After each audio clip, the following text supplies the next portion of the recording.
مدینے کو واپسی اور محبت و جاں سپاری کے نادر واقعات، شہداء کی تدفین اور اللہ عز و جل کی ثنا و دعا سے فارغ ہو کر رسول اللہ صلی اللہ علیہ وسلم نے مدینے کا رخ فرمایا۔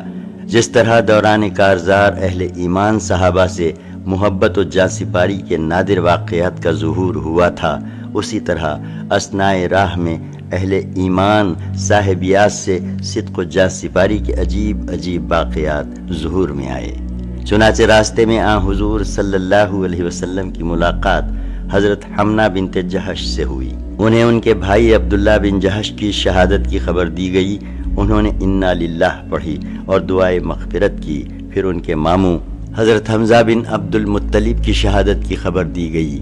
انہوں نے پھر انا للہ پڑھی اور دعائے مغفرت کی۔ اس کے بعد ان کے شوہر حضرت مصعب بن عمیر کی شہادت کی خبر دی گئی تو تڑپ کر چیخ اٹھیں اور دھاڑ مار کر رونے لگیں۔ رسول اللہ صلی اللہ علیہ وسلم نے فرمایا، عورت کا شوہر اس کے یہاں ایک خصوصی درجہ رکھتا ہے۔ اسی طرح آپ کا گزر بنو دینار کی ایک خاتون کے پاس سے ہوا جس کے شوہر، بھائی اور والد تینوں خلعت شہادت سے سرفراز ہو چکے تھے۔ جب انہیں ان لوگوں کی شہادت کی خبر دی گئی تو کہنے لگیں کہ رسول اللہ صلی اللہ علیہ وسلم کا کیا ہوا؟ لوگوں نے کہا، ام فلاں حضور بخیر ہیں اور بحمدللہ جیسا تم چاہتی ویسے ہی ہیں۔ خاتون نے کہا، ذرا مجھے دکھلا دو، میں بھی آپ صلی اللہ علیہ وسلم کا وجود مبارک دیکھ لوں۔ لوگوں نے انہیں اشارے سے بتلایا۔ جب ان کی نظر آپ صلی اللہ علیہ وسلم پر پڑی تو بے ساختہ پکار اٹھیں، کل مصیبت بعدک جلل، آپ کے بعد ہر مصیبت ہیچ ہے۔ اثناء راہ ہی میں حضرت سعد بن معاذ رضی اللہ عنہ کی والدہ آپ صلی اللہ علیہ وسلم کے پاس دوڑتی ہوئی آئیں۔ اس وقت حضرت سعد بن معاذ رضی اللہ عنہ رسول اللہ صلی اللہ علیہ وسلم کے گھوڑے کی لگام تھامے ہوئے تھے۔ کہنے لگے، یا رسول اللہ صلی اللہ علیہ وسلم، میری والدہ ہیں۔ آپ صلی اللہ علیہ وسلم نے فرمایا، انہیں مرحبا ہو۔ اس کے بعد ان کے استقبال کے لیے رک گئے۔ جب وہ قریب آ گئیں تو آپ صلی اللہ علیہ وسلم نے ان کے صاحبزادے عمرو بن معاذ کی شہادت پر کلمات تعزیت کہتے ہوئے انہیں تسلی دی اور صبر کی تلقین فرمائی۔ کہنے لگیں، جب میں نے آپ صلی اللہ علیہ وسلم کو باسلامت دیکھ لیا تو میرے لیے ہر مصیبت ہیچ ہے۔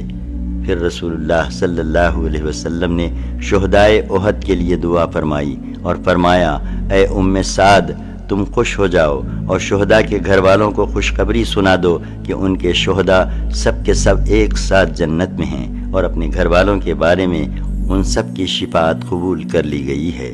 کہنے لگیں، اے اللہ کے رسول صلی اللہ علیہ وسلم، ان کے پسماندگان کے لیے بھی دعا فرما دیجئے۔ آپ صلی اللہ علیہ وسلم نے فرمایا، اے اللہ، ان کے دلوں کا غم دور کر، ان کی مصیبت کا بدل عطا فرما اور باقی ماندگان کی بہترین دیکھ بھال فرما۔ رسول اللہ صلی اللہ علیہ وسلم مدینے میں اسی روز شنبہ 7 شوال سن 3 ہجری کو سر شام رسول اللہ صلی اللہ علیہ وسلم مدینہ پہنچے۔ گھر پہنچ کر اپنی تلوار حضرت فاطمہ رضی اللہ عنہا کو دی اور فرمایا، بیٹی، اس کا خون دھو دو، خدا کی قسم یہ آج میرے لیے بہت صحیح ثابت ہوئی۔ پھر حضرت علی نے بھی یہ تلوار لپکائی اور فرمایا، اس کا بھی خون دھو دو، واللہ یہ بھی آج بہت صحیح ثابت ہوئی۔ اس پر رسول اللہ صلی اللہ علیہ وسلم نے فرمایا، اگر تم نے بے لاگ جنگ کی ہے تو تمہارے ساتھ سہل بن حنیف اور ابو دجانہ نے بھی بے لاگ جنگ کی ہے۔ بیشتر روایتیں متفق ہیں کہ مسلمان شہداء کی تعداد 70 تھی، جن میں بھاری اکثریت انصار کی تھی، یعنی ان کے 25 آدمی شہید ہوئے تھے، 41 خزرج سے اور 24 اوس سے، ایک آدمی یہود سے قتل ہوا تھا، اور مہاجرین شہداء کی تعداد صرف 4 تھی۔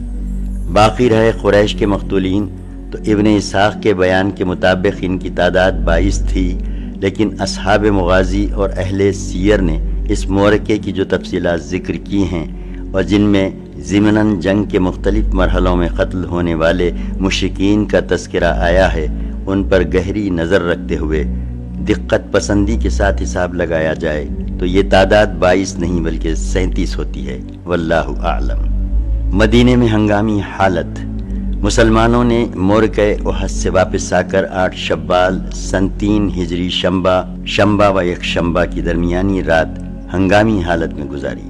جنگ نے انہیں چور چور کر رکھا تھا، اس کے باوجود وہ رات بھر مدینے کے راستوں اور گزرگاہوں پر پہرا دیتے رہے اور اپنے سپہ سالار اعظم رسول اللہ صلی اللہ علیہ وسلم کی خصوصی حفاظت پر تعینات رہے، کیونکہ انہیں ہر طرف سے خدشات لاحق تھے۔ غزوۃ الحمراء الاسد۔ ادھر رسول اللہ صلی اللہ علیہ وسلم نے پوری رات جنگ سے پیدا شدہ صورتحال پر غور کرتے ہوئے گزاری۔ آپ صلی اللہ علیہ وسلم کو اندیشہ تھا کہ اگر مشرکین نے سوچا کہ میدان جنگ میں اپنا پلہ بھاری رہتے ہوئے بھی ہم نے کوئی فائدہ نہیں اٹھایا تو انہیں یقیناً ندامت ہوگی اور وہ راستے سے پلٹ کر مدینے پر دوبارہ حملہ کریں گے۔ اس لیے آپ صلی اللہ علیہ وسلم نے فیصلہ کیا کہ بہرحال مکی لشکر کا تعاقب کیا جانا چاہیے۔ چنانچہ اہل سیر کا بیان ہے کہ رسول اللہ صلی اللہ علیہ وسلم نے مورکہ احد کے دوسرے دن یعنی یکشنبہ 8 شوال سن 3 ہجری کو علی الصبا اعلان فرمایا کہ دشمن کے مقابلے کے لیے چلنا ہے، اور ساتھ ہی یہ بھی اعلان فرمایا کہ ہمارے ساتھ صرف وہی آدمی چل سکتا ہے جو مورکہ احد میں موجود تھا۔ تاہم عبداللہ بن ابی نے اجازت چاہی کہ آپ کا ہم رکاب ہو، مگر آپ نے اجازت نہ دی۔ ادھر جتنے مسلمان تھے اگرچہ زخموں سے چور، غم سے نڈھال اور اندیشہ و خوف سے دوچار تھے، لیکن سب نے بلا تردد سر اطاعت خم کر دیا۔ حضرت جابر بن عبداللہ نے بھی اجازت چاہی جو جنگ احد میں شریک نہ تھے۔ حاضر خدمت ہو کر عرض پرداز ہوئے، یا رسول اللہ صلی اللہ علیہ وسلم، میں چاہتا ہوں کہ آپ جس کسی جنگ میں تشریف لے جائیں میں بھی حاضر خدمت رہوں، اور چونکہ اس جنگ میں میرے والد نے مجھے اپنی بچیوں کی دیکھ بھال کے لیے گھر پر روک دیا تھا، لہٰذا آپ مجھے اجازت دے دیں کہ میں بھی آپ کے ساتھ چلوں۔ اس پر آپ صلی اللہ علیہ وسلم نے انہیں اجازت دے دی۔ پروگرام کے مطابق رسول اللہ صلی اللہ علیہ وسلم مسلمانوں کو ہمراہ لے کر روانہ ہوئے اور مدینے سے 8 میل دور حمراء الاسد پہنچ کر خیمہ زن ہوئے۔ اثنائے قیام میں معبد بن ابی معبد خزائی رسول اللہ صلی اللہ علیہ وسلم کی خدمت میں حاضر ہو کر حلقہ بگوش اسلام ہوا، اور کہا جاتا ہے کہ وہ اپنے شرک ہی پر قائم تھا، لیکن رسول اللہ صلی اللہ علیہ وسلم کا خیر خواہ تھا، کیونکہ قضاء اور بنو ہاشم کے درمیان حلف یعنی دوستی و تعاون کا عہد تھا۔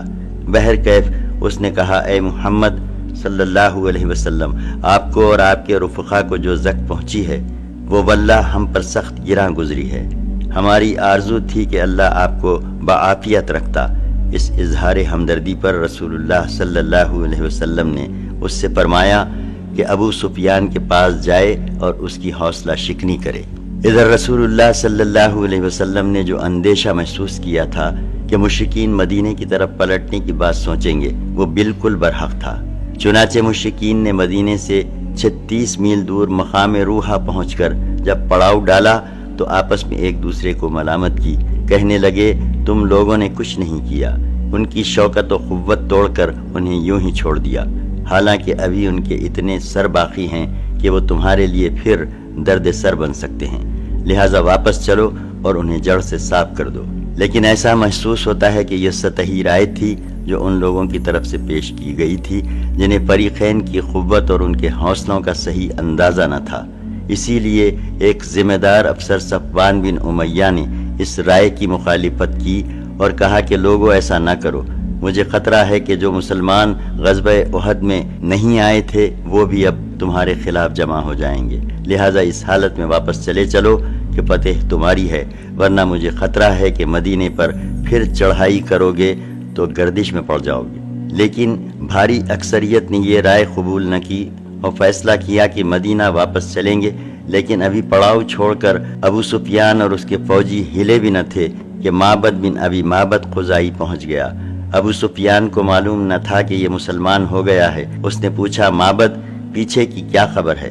معبد نے پروپیگنڈے کا سخت اعصابی حملہ کرتے ہوئے کہا، محمد اپنے ساتھیوں کو لے کر تمہارے تعاقب میں نکل چکے ہیں صلی اللہ علیہ وسلم۔ ان کی جمعیت اتنی بڑی ہے کہ میں نے ویسی جمعیت کبھی دیکھی ہی نہیں۔ سارے لوگ تمہارے خلاف غصے سے کباب ہوئے جا رہے ہیں۔ احد میں پیچھے رہ جانے والے بھی آ گئے ہیں۔ وہ جو کچھ ضائع کر چکے اس پر سخت نادم ہیں اور تمہارے خلاف اس قدر بھڑکے ہوئے ہیں کہ میں نے اس کی مثال دیکھی ہی نہیں۔ ابو سفیان نے کہا، ارے بھائی یہ کیا کہہ رہے ہو؟ معبد نے کہا، واللہ میرا خیال ہے کہ تم کوچ کرنے سے پہلے گھوڑوں کی پیشانیاں دیکھ لو گے یا لشکر کا دستہ اس ٹیلے کے پیچھے سے نمودار ہو جائے گا۔ ابو سفیان نے کہا، واللہ ہم نے فیصلہ کیا ہے کہ ان پر پلٹ کر پھر حملہ کریں اور ان کی جڑ کاٹ کر رکھ دیں۔ معبد نے کہا، ایسا نہ کرنا، میں تمہاری خیر خواہی کی بات کر رہا ہوں۔ یہ باتیں سن کر مکی لشکر کے حوصلے ٹوٹ گئے، ان پر گھبراہٹ اور روب طاری ہو گیا اور انہیں اسی میں عافیت نظر آئی کہ مکے کی جانب اپنی واپسی جاری رکھیں۔ البتہ ابو سفیان نے اسلامی لشکر کو تعاقب سے باز رکھنے اور اس طرح دوبارہ مسلح ٹکراؤ سے بچنے کے لیے پروپیگنڈے کا ایک جوابی اعصابی حملہ کیا، جس کی صورت یہ ہوئی کہ ابو سفیان کے پاس سے قبیلہ عبد القیس کا ایک قافلہ گزرا۔ ابو سفیان نے کہا، کیا آپ لوگ میرا ایک پیغام محمد کو پہنچا دیں گے؟ میرا وعدہ ہے کہ اس کے بدلے جب آپ لوگ مکہ آئیں گے تو اوکاس کے بازار میں آپ لوگوں کو اتنی کشمش دوں گا جتنی آپ کی یہ اونٹنی اٹھا سکے گی۔ ان لوگوں نے کہا، جی ہاں۔ ابو سفیان نے کہا، محمد کو یہ خبر پہنچا دیں کہ ہم نے ان کی اور ان کے رفقا کی جڑ ختم کر دینے کے لیے دوبارہ پلٹ کر حملہ کرنے کا فیصلہ کیا ہے۔ اس کے بعد جب یہ قافلہ ہمراہ الاسد میں رسول اللہ صلی اللہ علیہ وسلم اور صحابہ کرام رضی اللہ عنہم کے پاس سے گزرا تو ان سے ابو سفیان کا پیغام کہہ سنایا اور کہا کہ لوگ تمہارے خلاف جمع ہیں، ان سے ڈرو۔ مگر ان کی باتیں سن کر مسلمانوں کے ایمان میں اور اضافہ ہو گیا۔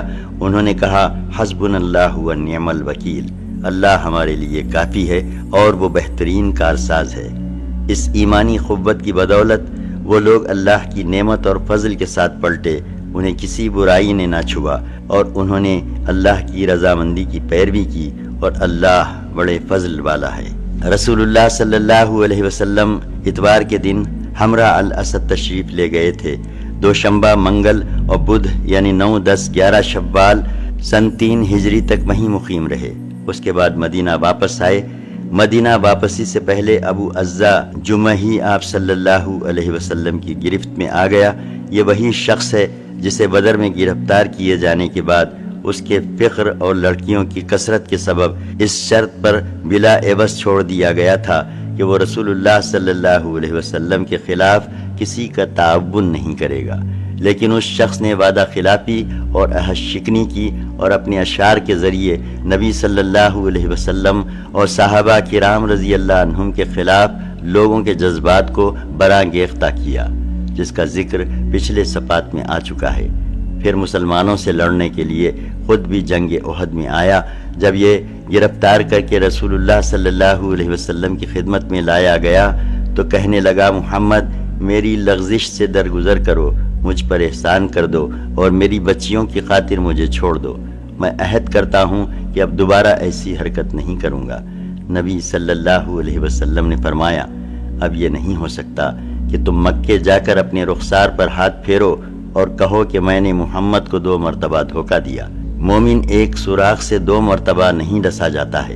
اس کے بعد حضرت زبیر یا حضرت عاصم بن ثابت کو حکم دیا اور انہوں نے اس کی گردن مار دی۔ اسی طرح مکے کا ایک اور جاسوس بھی مارا گیا، اس کا نام معاویہ بن مغیرہ بن ابی العاص تھا اور یہ عبد الملک بن مروان کا نانا تھا۔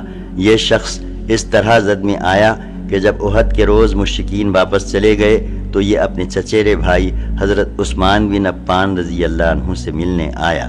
حضرت عثمان نے اس کے لیے رسول اللہ صلی اللہ علیہ وسلم سے امان طلب کی۔ آپ صلی اللہ علیہ وسلم نے اس شرط پر امان دے دی کہ اگر وہ 3 روز کے بعد پایا گیا تو قتل کر دیا جائے گا۔ لیکن جب مدینہ اسلامی لشکر سے خالی ہو گیا تو یہ شخص قریش کی جاسوسی کے لیے 3 دن سے زیادہ ٹھہر گیا اور جب لشکر واپس آیا تو بھاگنے کی کوشش کی۔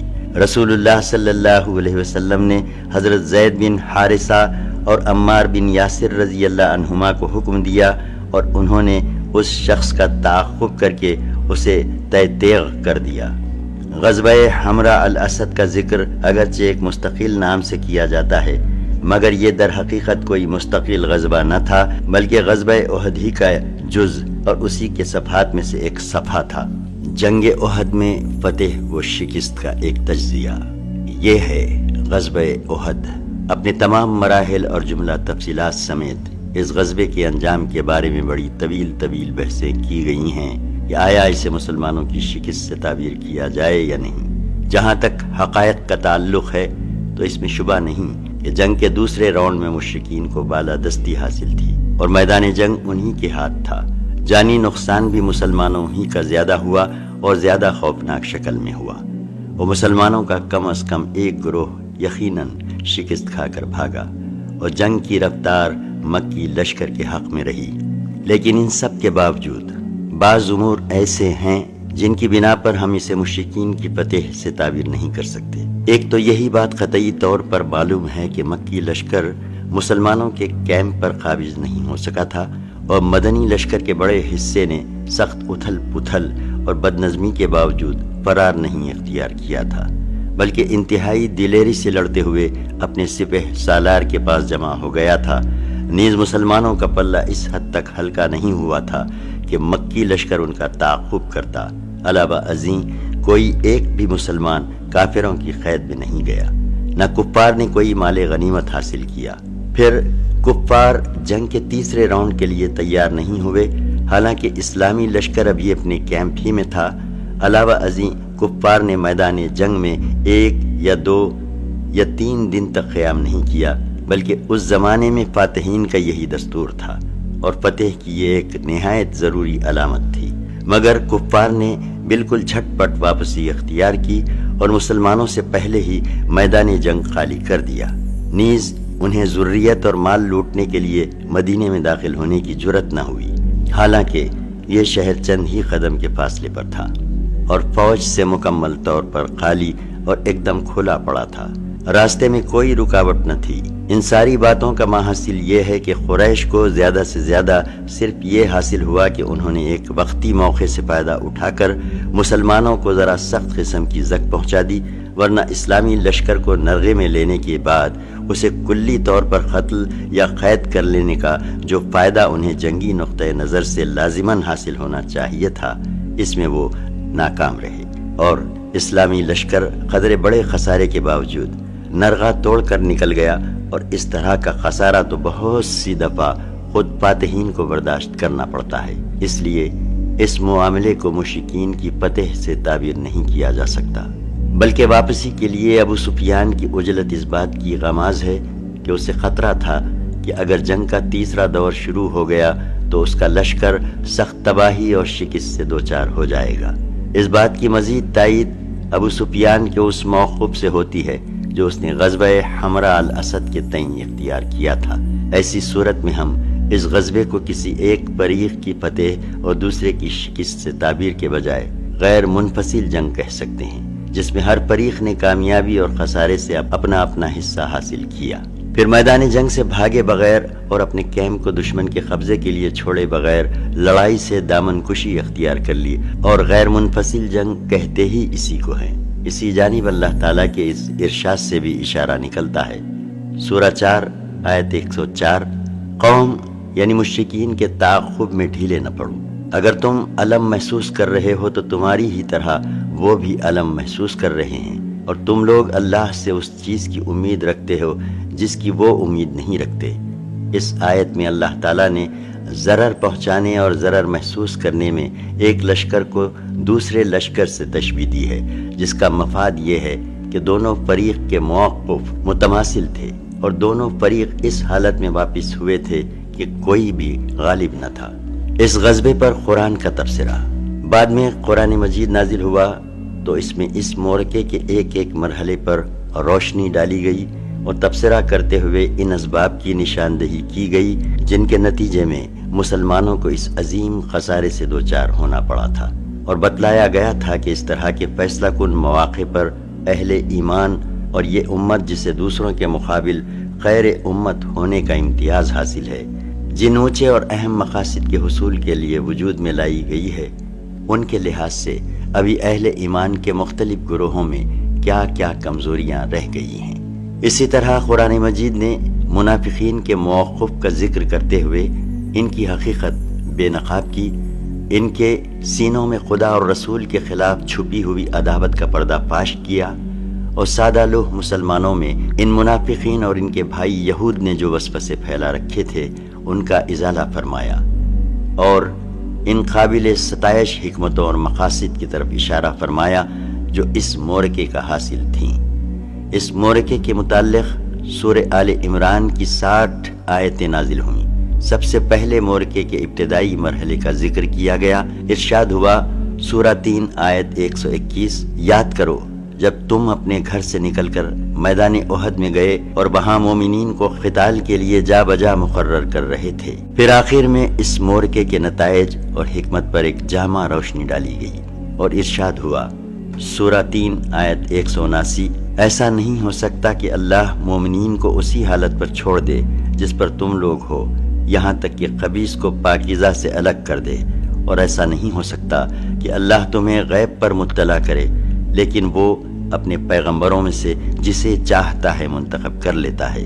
بس اللہ اور اس کے رسولوں پر ایمان لاؤ، اور اگر تم ایمان لائے اور تقوی اختیار کیا تو تمہارے لیے بڑا اجر ہے۔ غزوے میں کار فرما خدائی مقاصد اور حکمتیں۔ علامہ ابن قیم نے اس عنوان پر بہت بسط سے لکھا ہے۔ حافظ ابن حجر رحمۃ اللہ علیہ فرماتے ہیں، علماء نے کہا ہے کہ غزوہ احد اور اس کے اندر مسلمانوں کو پیش آنے والی زخم میں بڑی عظیم ربانی حکمتیں اور فوائد تھے۔ مثلا مسلمانوں کو معصیت کے برے انجام اور ارتکاب نہیں کی نحوست سے آگاہ کرنا، کیونکہ تیر اندازوں کو اپنے مرکز پر ڈٹے رہنے کا جو حکم رسول اللہ صلی اللہ علیہ وسلم نے دیا تھا، انہوں نے اس کی خلاف ورزی کرتے ہوئے مرکز چھوڑ دیا تھا اور اسی وجہ سے زک اٹھانی پڑی تھی۔ ایک حکمت پیغمبروں کی اس سنت کا اظہار تھا کہ پہلے وہ ابتلا میں ڈالے جاتے ہیں، پھر انجام کار انہی کو کامیابی ملتی ہے، اور اس میں یہ حکمت پوشیدہ ہے کہ اگر انہیں ہمیشہ کامیابی حاصل ہو تو اہل ایمان کی صفوں میں وہ لوگ بھی گھس آئیں گے جو صاحب ایمان نہیں ہیں، پھر صادق و کاذب میں تمیز نہ ہو سکے گی، اور اگر ہمیشہ شکست سے دوچار ہوں تو ان کی بعثت کا مقصد ہی پورا نہ ہو سکے گا۔ اس لیے حکمت کا تقاضا یہی ہے کہ دونوں صورتیں پیش آئیں تاکہ صادق و کاذب میں تمیز ہو جائے، کیونکہ منافقین کا نفاق مسلمانوں سے پوشیدہ تھا۔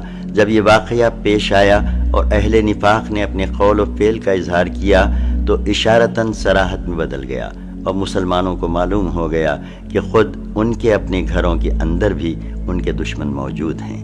اس لیے مسلمان ان سے نمٹنے کے لیے مستعد اور ان کی طرف محتاط ہو گئے۔ ایک حکمت یہ بھی تھی کہ بعض مقامات پر مدد کی آمد میں تاخیر سے خاکساری پیدا ہوتی ہے اور نفس کا غرور ٹوٹتا ہے۔ چنانچہ جب اہل ایمان ابتلا سے دوچار ہوئے تو انہوں نے صبر سے کام لیا، البتہ منافقین میں آہذاری مچ گئی۔ ایک حکمت یہ بھی تھی کہ اللہ نے اہل ایمان کے لیے اپنے اعزاز کے گھر یعنی جنت میں کچھ ایسے درجات تیار کر رکھے ہیں جہاں تک ان کے اعمال کی رسائی نہیں ہوتی، لہٰذا ابتلا و محن کے بھی کچھ اسباب مقرر فرما رکھے ہیں تاکہ ان کی وجہ سے ان درجات تک اہل ایمان کی رسائی ہو جائے۔ اور ایک حکمت یہ بھی تھی کہ شہادت اولیاء کرام کا اعلیٰ ترین مرتبہ ہے، لہٰذا یہ مرتبہ ان کے لیے مہیا فرما دیا گیا۔ اور ایک حکمت یہ بھی تھی کہ اللہ اپنے دشمنوں کو ہلاک کرنا چاہتا تھا، لہٰذا ان کے لیے اس کے اسباب بھی فراہم کر دیے، یعنی کفر و ظلم اور اولیاء اللہ کی ایذا رسانی میں حد سے بڑی ہوئی سرکشی۔ پھر ان کے اسی عمل کے نتیجے میں اہل ایمان کو گناہوں سے پاک و صاف کر دیا اور کافرین کو ہلاک و برباد۔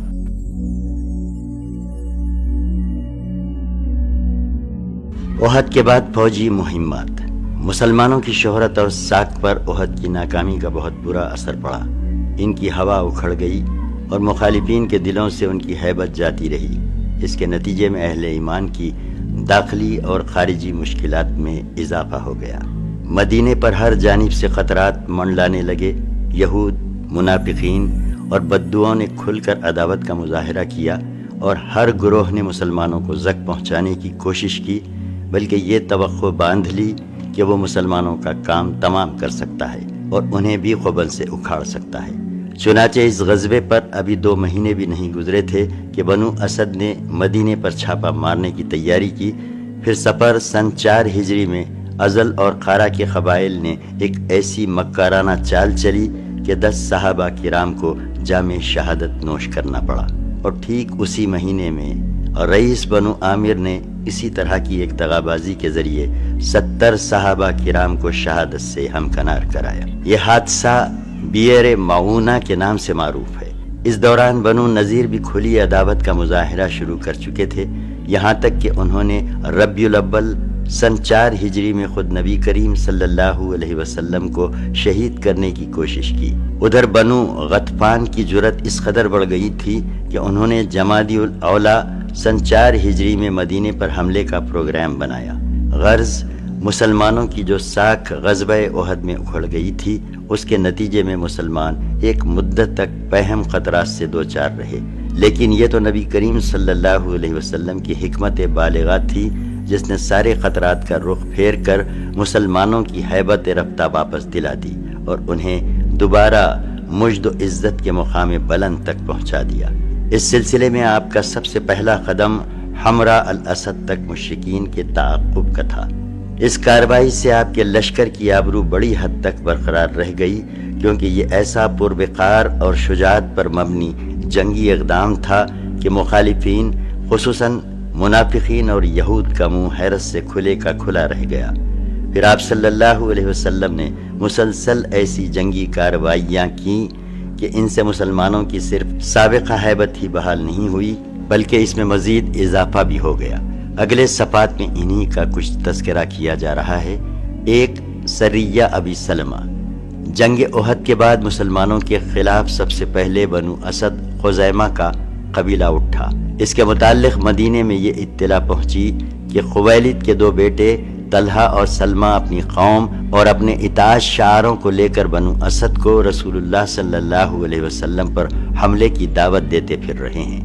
رسول اللہ صلی اللہ علیہ وسلم نے جھٹ 150 انصار و مہاجرین کا ایک دستہ تیار فرمایا اور حضرت ابو سلمہ رضی اللہ عنہ کو اس کا علم دے کر سپہ سالار بنا کر روانہ فرما دیا۔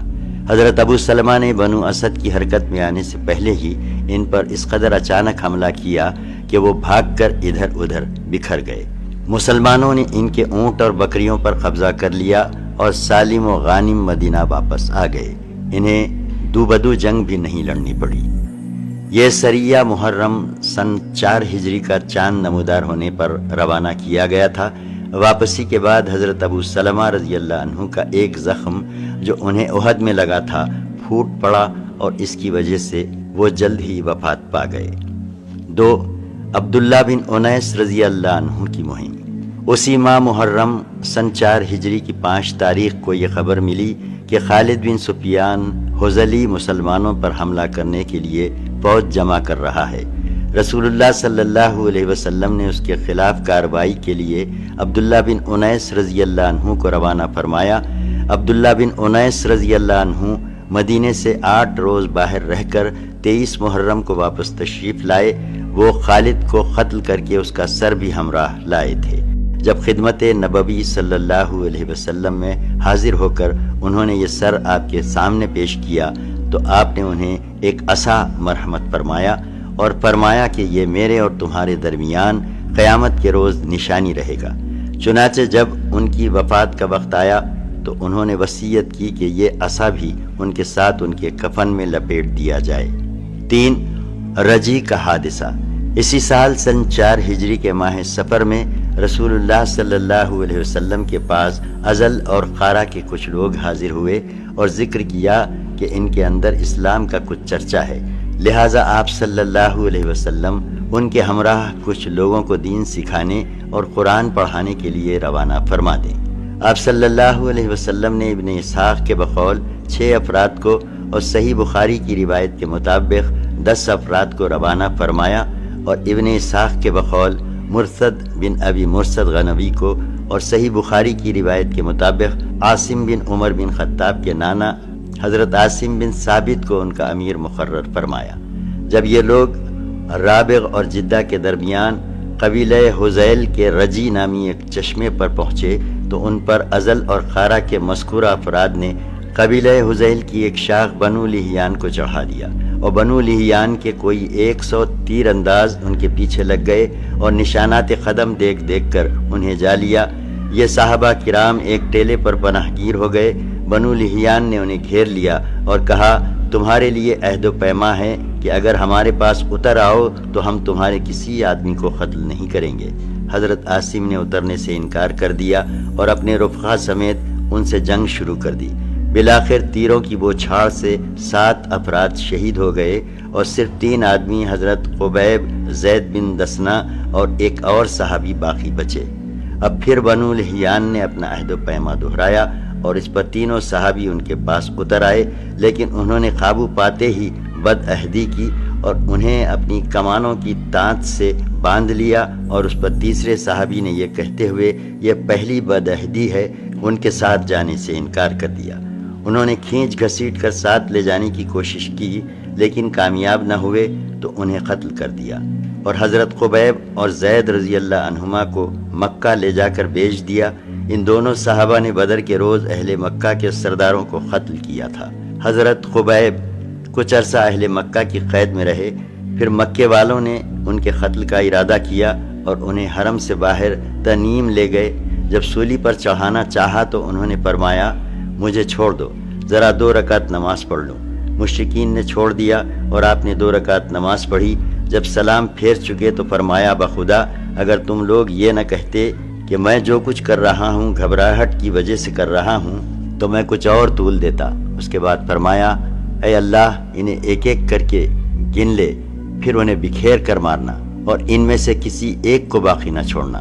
پھر یہ اشعار کہے، لوگ میرے گرد گروہ گروہ جمع ہو گئے ہیں، اپنے قبائل کو چڑھا لائے ہیں اور سارا مجموعہ جمع کر لیا ہے، اپنے بیٹوں اور عورتوں کو بھی قریب لے آئے ہیں، اور مجھے ایک لمبے مضبوط تنے کے قریب کر دیا گیا ہے، اور میں اپنی بے وطنی و بے کسی کا شکوہ اپنی قتل گاہ کے پاس گروہوں کے جمع کردہ آفات کی فریاد اللہ ہی سے کر رہا ہوں۔ اے عرش والے، میرے خلاف دشمنوں کے جو ارادے ہیں اس پر مجھے صبر دے۔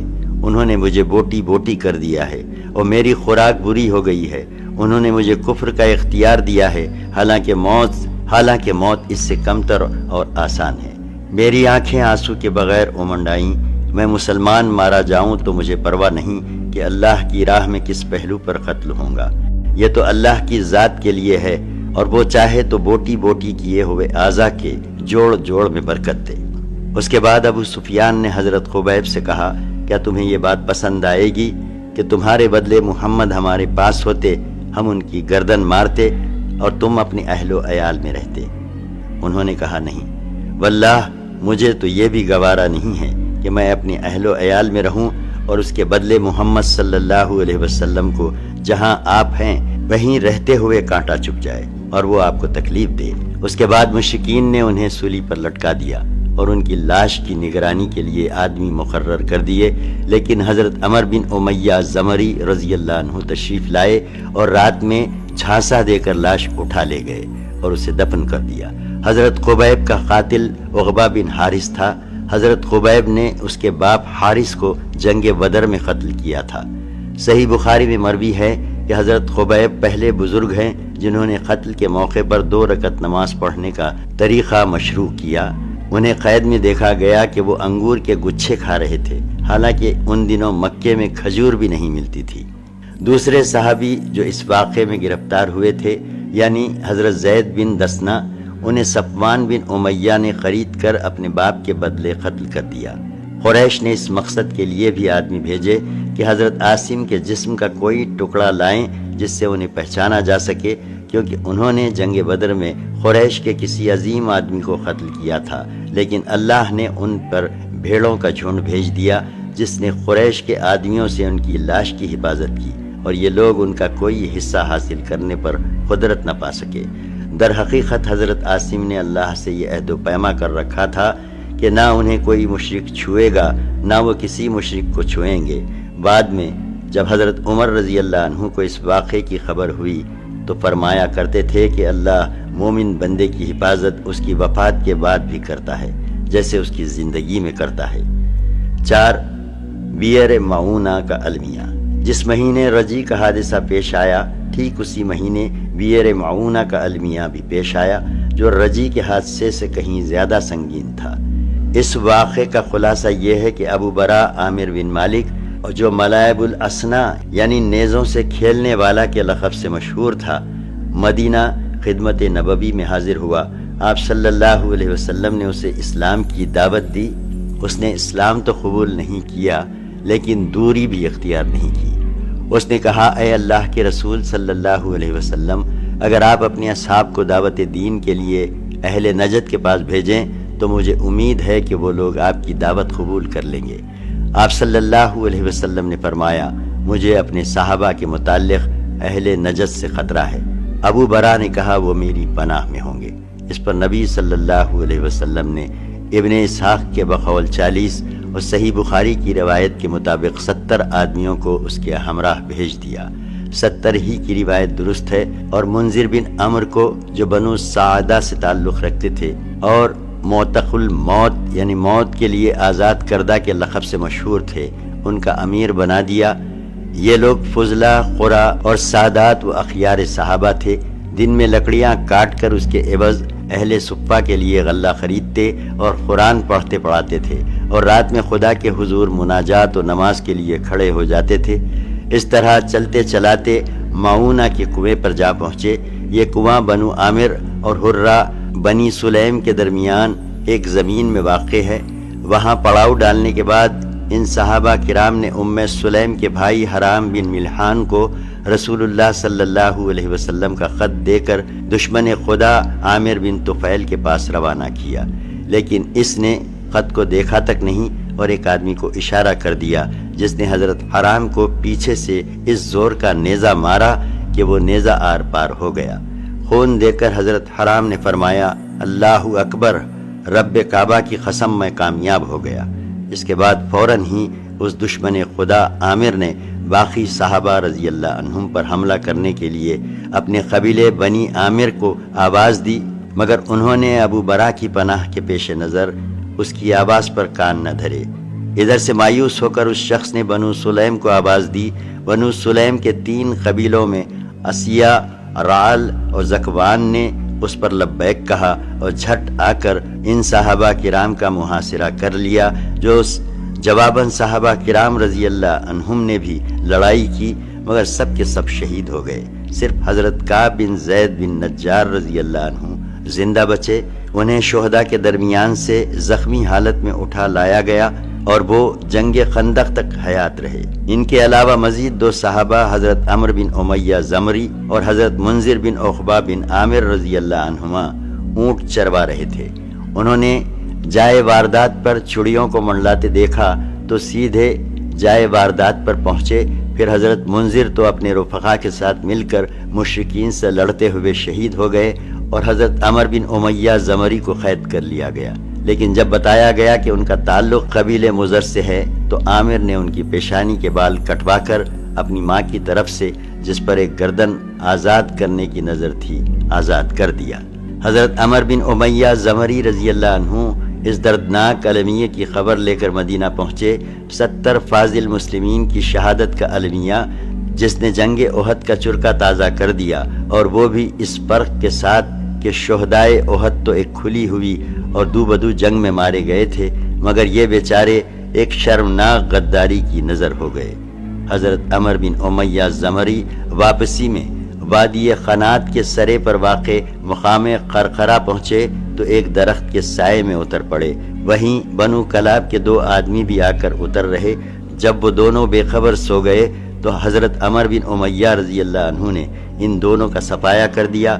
ان کا خیال تھا کہ اپنے ساتھیوں کا بدلہ لے رہے ہیں، حالانکہ ان دونوں کے پاس رسول اللہ صلی اللہ علیہ وسلم کی طرف سے عہد تھا، مگر حضرت عمر جانتے نہ تھے۔ چنانچہ جب مدینہ آ کر انہوں نے رسول اللہ صلی اللہ علیہ وسلم کو اپنی اس کارروائی کی خبر دی تو آپ صلی اللہ علیہ وسلم نے فرمایا کہ تم نے ایسے 2 آدمیوں کو قتل کیا ہے جن کی دیت مجھے لازماً ادا کرنی ہے۔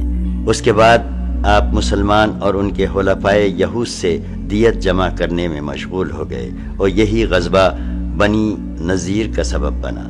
جیسا کہ آگے آ رہا ہے، رسول اللہ صلی اللہ علیہ وسلم کو معونہ اور رجی کے ان المناک واقعات سے جو چند ہی دن آگے پیچھے پیش آئے تھے اس قدر رنج پہنچا اور آپ اس قدر غمگین و دل پگار ہوئے کہ جن قوموں اور قبیلوں نے ان صحابہ کرام کے ساتھ غدر و قتل کا یہ سلوک کیا تھا، آپ صلی اللہ علیہ وسلم نے اس پر 1 مہینے تک بد دعا فرمائی۔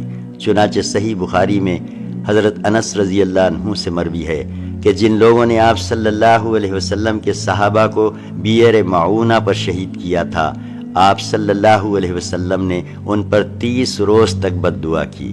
آپ نماز فجر میں رعل، زکوان، لحیان اور اسیہ پر بد دعا کرتے تھے اور فرماتے تھے کہ اسیہ نے اللہ اور اس کے رسول کی معصیت کی۔ اللہ تعالیٰ نے اس بارے میں اپنے نبی پر قرآن نازل کیا جو بعد میں منسوخ ہو گیا۔ وہ قرآن یہ تھا، ہماری قوم کو یہ بتلا دو کہ ہم اپنے رب سے ملے تو وہ ہم سے راضی ہے اور ہم اس سے راضی ہیں۔ اس کے بعد رسول اللہ صلی اللہ علیہ وسلم نے اپنا یہ قنوت ترک فرما دیا۔ 5 غزوہ بنو نذیر۔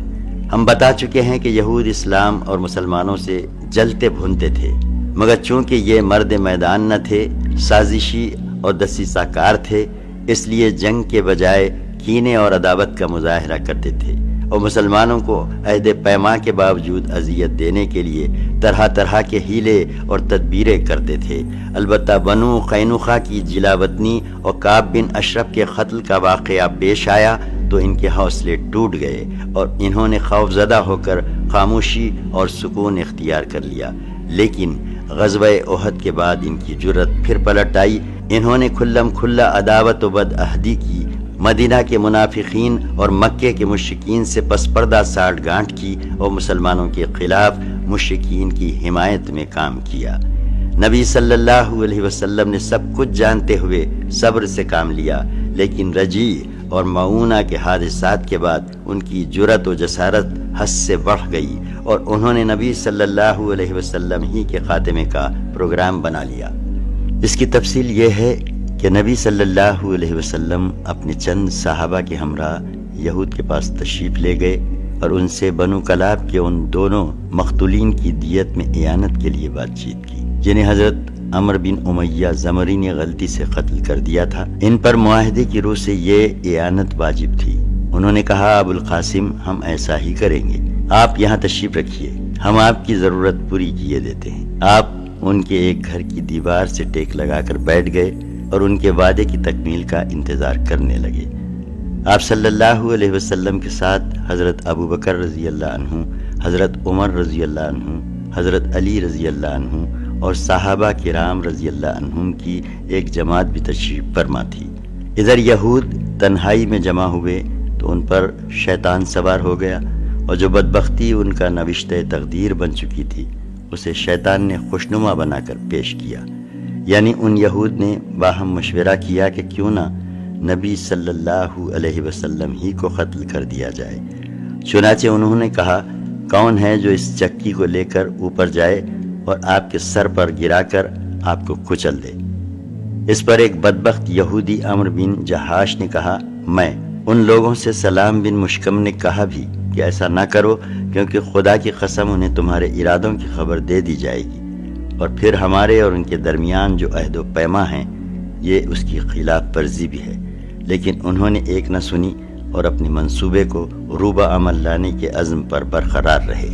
ادھر رب العالمین کی طرف سے رسول اللہ صلی اللہ علیہ وسلم کے پاس حضرت جبرائیل تشریف لائے اور آپ کو یہود کے ارادے سے باخبر کیا۔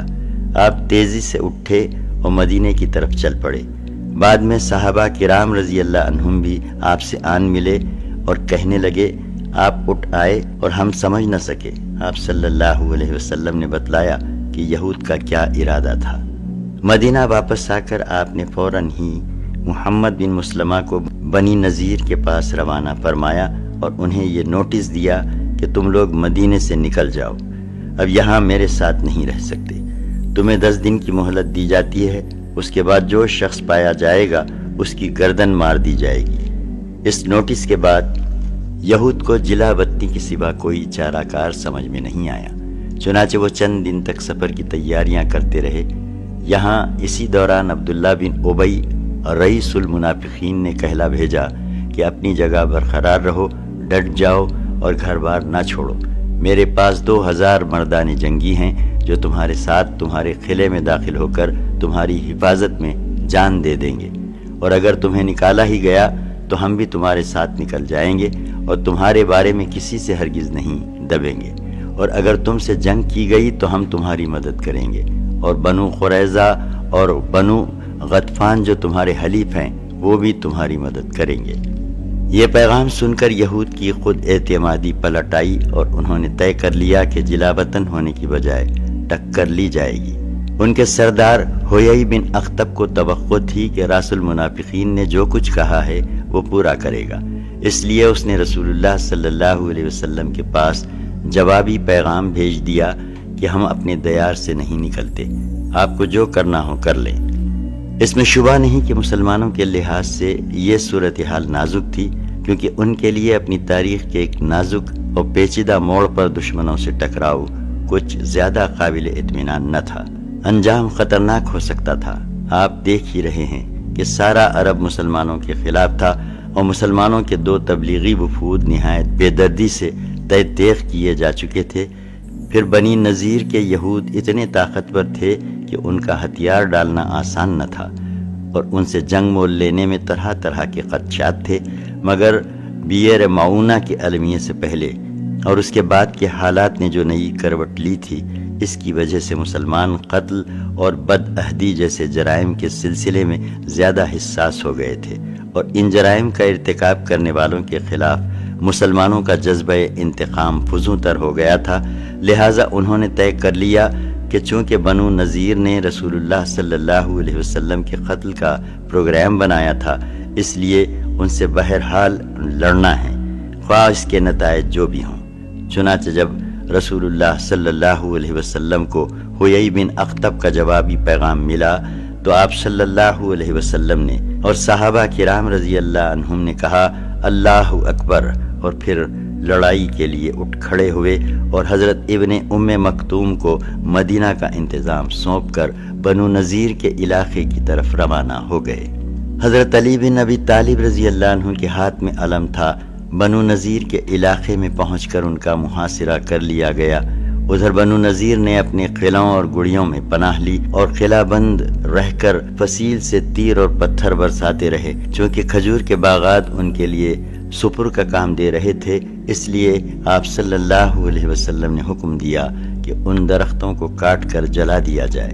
بعد میں اسی کی طرف اشارہ کر کے حضرت حسان رضی اللہ عنہ نے فرمایا بنی لوئی کے سرداروں کے لیے یہ معمولی بات تھی کہ بویرہ میں آگ کے شعلے بلند ہوں، اور بویرہ بنو نذیر کے نخلستان کا نام تھا، اور اسی کے بارے میں اللہ تعالیٰ کا یہ ارشاد بھی نازل ہوا۔ سورہ 59 آیت 5، تم نے کھجور کے جو درخت کاٹے یا جنہیں اپنے تنوں پر کھڑا رہنے دیا وہ سب اللہ ہی کے اذن سے تھا، اور ایسا اس لیے کیا گیا تاکہ اللہ ان فاسقوں کو رسوا کرے۔ بہرحال جب ان کا محاصرہ کر لیا گیا تو بنو قریظہ ان سے الگ تھلگ رہے۔ عبداللہ بن ابی نے بھی خیانت کی اور ان کے حلیف غطفان بھی مدد کو نہ آئے، غرض کوئی بھی انہیں مدد دینے یا ان کی مصیبت ٹالنے پر آمادہ نہ ہوا۔ اسی لیے اللہ تعالیٰ نے ان کے واقعے کی مثال یوں بیان فرمائی۔ سورہ 59 آیت 61، جیسے شیطان انسان سے کہتا ہے کفر کرو، اور جب وہ کفر کر بیٹھتا ہے تو شیطان کہتا ہے میں تم سے بری ہوں۔ محاصرے نے کچھ زیادہ طول نہیں پکڑا، بلکہ صرف 6 رات یا بقول بعض 15 رات جاری رہا۔ اس دوران اللہ نے ان کے دلوں میں رعب ڈال دیا اور ان کے حوصلے ٹوٹ گئے، وہ ہتھیار ڈالنے پر آمادہ ہو گئے، اور رسول اللہ صلی اللہ علیہ وسلم کو کہلوا بھیجا کہ ہم مدینے سے نکلنے کو تیار ہیں۔ آپ نے ان کی جلا وطنی کی پیشکش منظور فرما لی اور یہ بھی منظور فرما لیا کہ وہ ہتھیار کے علاوہ باقی جتنا ساز و سامان اونٹوں پر لاد سکتے ہوں سب لے کر بال بچوں سمیت چلے جائیں۔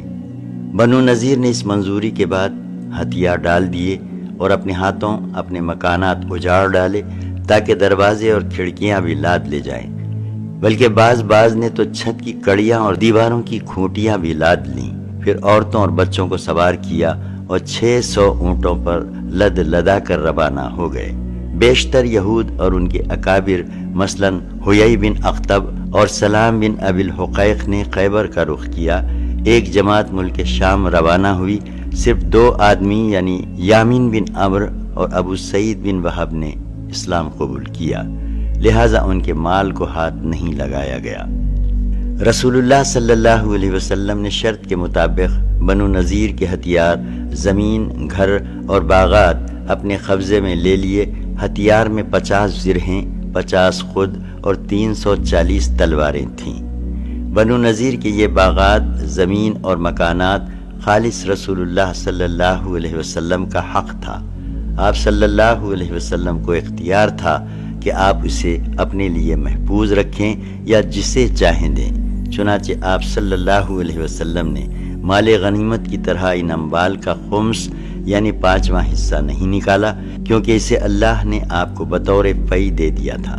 مسلمانوں نے اس پر گھوڑے اور اونٹ دوڑا کر اسے بزور شمشیر فتح نہیں کیا تھا، لہٰذا آپ صلی اللہ علیہ وسلم نے اسے اپنے اختیار خصوصی کے تحت اس پورے مال کو صرف مہاجرین اولین پر تقسیم فرمایا۔